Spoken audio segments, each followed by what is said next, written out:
ગાંધી જયંતિ અને વળતા દ્વિશતાબ્દી મહોત્સવ નિમિત્તે શ્રી સ્વામિનારાયણ મંદિર ખાતે સ્વચ્છતા અભિયાન યોજાયું। વડોદરા 2 ઓક્ટોબર 2024 ગાંધી જયંતિ અને વળતાડ ધામ દ્વિશાબ્દિક મહોત્સવના અવસરને આદરતા વડોદરાની શ્રી સ્વામિનારાયણ મંદિર વાડી ખાતે વિશેષ સ્વચ્છતા અભિયાનનું આયોજન કરવામાં આવ્યું હતું। મહાત્મા ગાંધીની સ્વચ્છતા ભારતની દ્રષ્ટિને જીવંત રાખવા અને સમૂહ સ્વચ્છતા માટે પ્રેરણા આપવા મંદિરના સંતો અને સ્વયંસેવકો દ્વારા આજે મંદિર પરિષદમાં તથા આસપાસના વિસ્તારોમાં ભવ્ય સ્વચ્છતા અભિયાન ચલાવવામાં આવ્યું।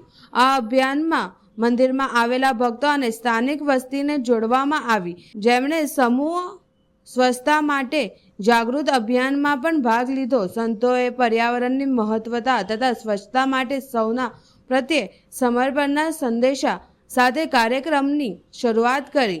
શ્રી સ્વામિનારાયણ મંદિર વાડીના મુખ્ય સંતો શ્રી કે શાસ્ત્રીજીએ અને વિષ્ણુ સ્વામીજીએ જણાવ્યું કે વડતાલધામ દ્વિશાબ્દિક મહોત્સવ જેવા વિશિષ્ટ પ્રસંગો પર સ્વચ્છતા અભિયાનના આયોજનોથી મહાત્મા ગાંધીની જ્ઞાન ધારા અને સ્વામિનારાયણ સંપ્રદાયના મૂળભૂત મૂલ્યો વચ્ચેનો અનુસંધાન જોવા મળે છે। આ પ્રસંગે સેંકડો ભક્તો જોડાયા।